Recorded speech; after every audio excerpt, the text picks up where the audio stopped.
main areas covered are why people tolerate, how people understand the corruption tolerance, and ultimately calculating the corruption tolerance index. Can you please introduce yourself? Yes. I am originally I was from Government College University. Currently, I am a professor at UCP. Wonderful. I have a PhD in LLB, and I am 68 years old. Role in the organization. I teach at different levels from undergraduate to PhD, and I do research. There is no other role. What made you choose this career? I've always wanted to be a teacher. I've never wanted to be anything else. A university teacher. It's very lovely. It's a wonderful environment. The culture is people tolerate each other, they do mind their own business, and do their own work. We stay there 8 hours and we do both teaching and research.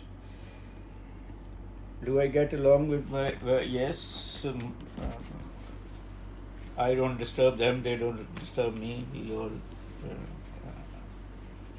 do I enjoy working there? I absolutely enjoy working there. I am a concept and definition of corruption tolerance. What are you? Are you familiar with corruption tolerance? I am familiar with corruption. It is very rampant in our society.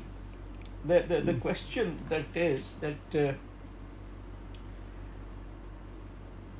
in the cultural context, we only take sexual relationships out of the marriage as corruption. We have never taken or seldom taken corruption as money corruption. Although any act which is illegal and immoral and deteriorates the society is corruption. And I think that corruption tolerance somehow is inbuilt in the South Asian societies, and a large amount of the reason of that is, number one, the Rajas, who were enjoying lavish lifestyles without any care of others, and their population was starving. And the British, who inculcated divide and rule and inculcated a certain level of... I'm talking about the East India Company, not the British government, who inculcated the concept of corruption and wrongdoings into the upper sections of the society to keep their revenues coming. It is only in the British government that such practices were not tolerated through institutional levels. And have you heard this in your organization? No, our organization, as a private sector organization, does not tolerate wrongdoings. It absolutely does not tolerate wrongdoing. It's very strict on. But as we are saying, I don't think that on individual level there might be tolerance, but on the collective level and the institution level, there is no such thing. They might have ignored something for a little while, but once they come to know, the retribution is swift. But when we talk about government college, that great institution deteriorated because of... what I have seen is that if you have some favorites, then corruption is rampant, because you are tolerating the wrongdoings of the Of favorites favoritism. and not tolerating the wrongdoings of Of other. others, rather not tolerating even good things of others who are not your favorites, and that deteriorates the situation. But if you do not have favorites, if you have only tasks, then the institution does not suffer. Are you familiar with different aspects of corruption tolerance? Yes, I am familiar with different aspects of corruption tolerance. When you see somebody not going into the class late, when you see somebody giving marks to students of their favorites or cutting marks of non-favorites, when you give extra classes to people who are your favorites, paid classes, and less classes to people who are less course load to people who are your favorites, that is all corruption, and that is. But I have seen that in our organization, even teens have to teach 2 courses, and the all teachers have to teach 4 courses per semester. So there is. Has this affected your work? No, it has not, because but it did affect my work at government college, and there were a lot of my juniors who did not have polite behaviors, and I had conflicts with them as their head of department. How is corruption tolerance interpreted throughout your organization? As I said, that it is not tolerated in my organization, so it is not interpreted in that context. But one thing is very sure, that if we are bringing in profits to a private sector organization, then everybody is working hard. And if profits are lost, then somewhere something is going wrong, and I don't think any private organization will be tolerating such. What would about your superiors? I am a professor, so I don't think I have superiors apart from deans. The thing is that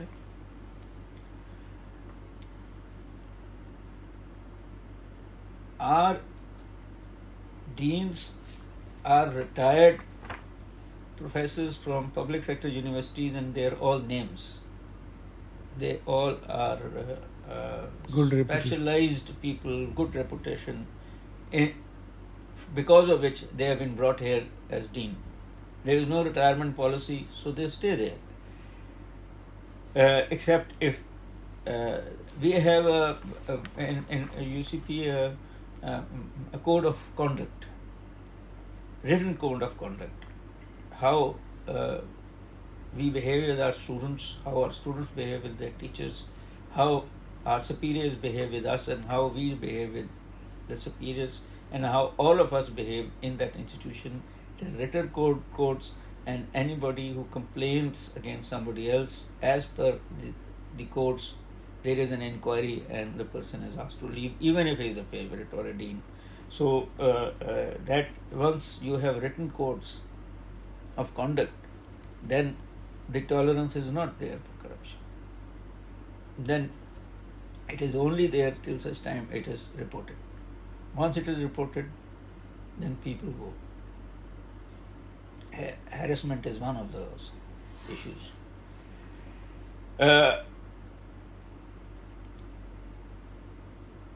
We are expected to be there at 8 hours. It is biometrically observed. There are cameras and there are guards. Everybody, the position of how will I say, deference is 30 minutes either way. So 99% or 100% of the people are there for 8 hours. Out of those 8 hours, 50% of the time is spent on teaching, and then on consultations with the students, and then in upgrading themselves. So it is very seldom the teachers go to each other and for fun. There are cafes, but so I have not found any such practice in students and superiors, in subordinates and superiors. Personal experience about corruption tolerance, if yes, who was involved, what happened? Not in UCP. If no, why is that?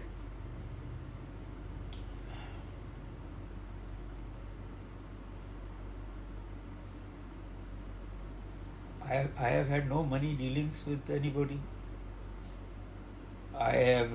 It is not my task to monitor them whether they go to their classes or not. It is the institutional work.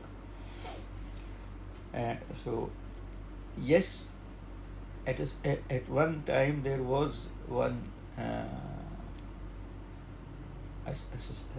assistant professor who was backbiting on others, who was reporting on others, who was making false claims about others. And in the beginning nobody bothered, or maybe that was corruption tolerance, but very soon when he overdid his backbiting, he was asked to leave. Okay. Knowing that, can you tell me in more detail about the corruption tolerance? When did you first hear about corruption tolerance? It is in my society. What do you mean? When did I first? As a concept in academic sense, sir. Academic sense. Maybe when because this is a new construct. Maybe when I'm saying that I have not noticed in my organizations, you might interpret it as corruption tolerance. How did you first hear about it? The concept you have just told me, but I know that everybody tolerates some wrongdoings, little things. The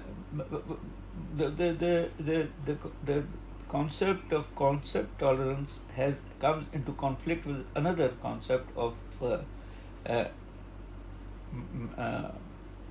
conducive work behavior. When it does not concern me, then I am not bothered. Okay.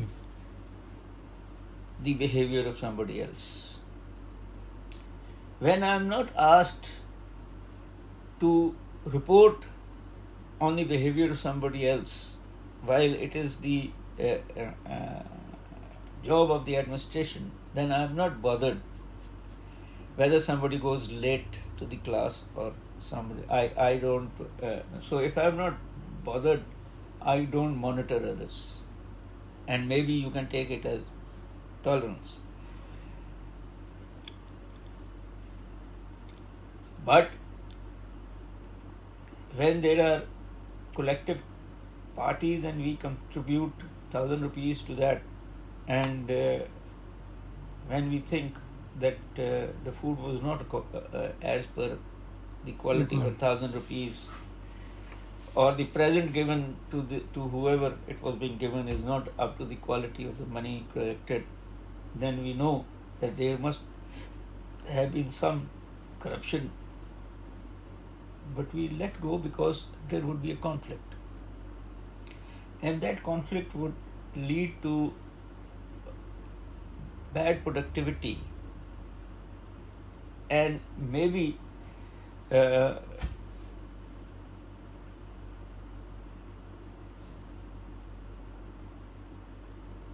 checking the corruption would be considered a bad behavior rather than tolerating the corruption.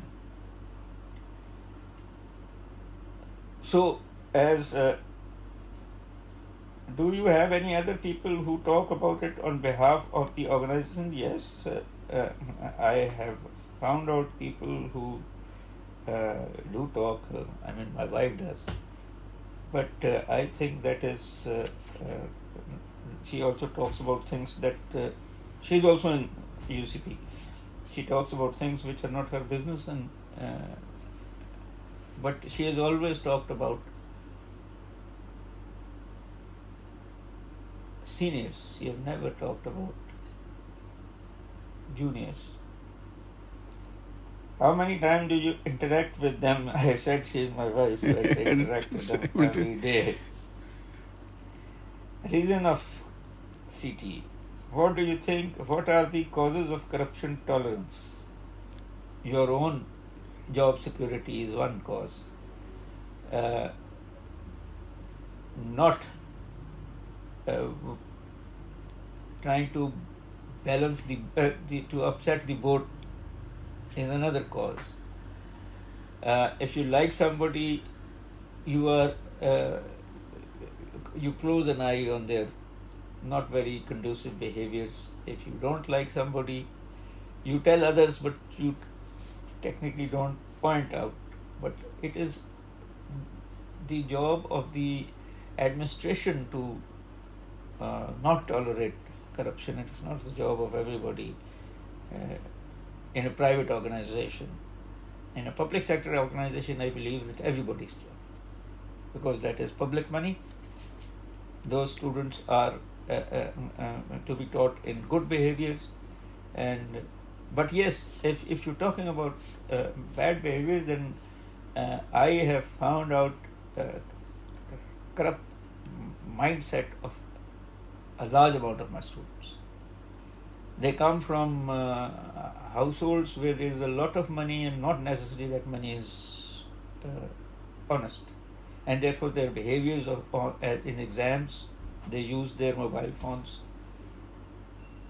they try to cheat, they try to buy somebody to write their theses, and they do write each other's answers for them. So yes, the amount of corruption in the students is very large. We have inbuilt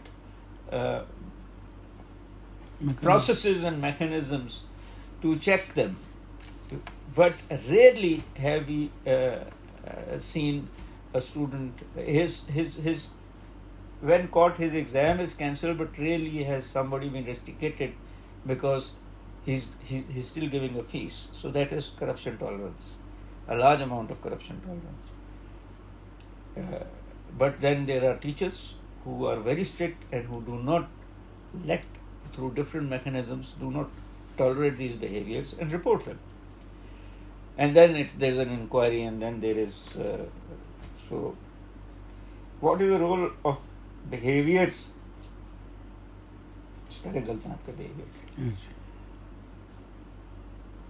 Yes, as I just said, that if behaviors are tolerated in the home, they are also tolerated in the collective, in the organization. If behaviors are not tolerated in home, for example, I do not allow my children to bring home anything that I have not bought for them, or they have not got it as a present from their loved ones at home.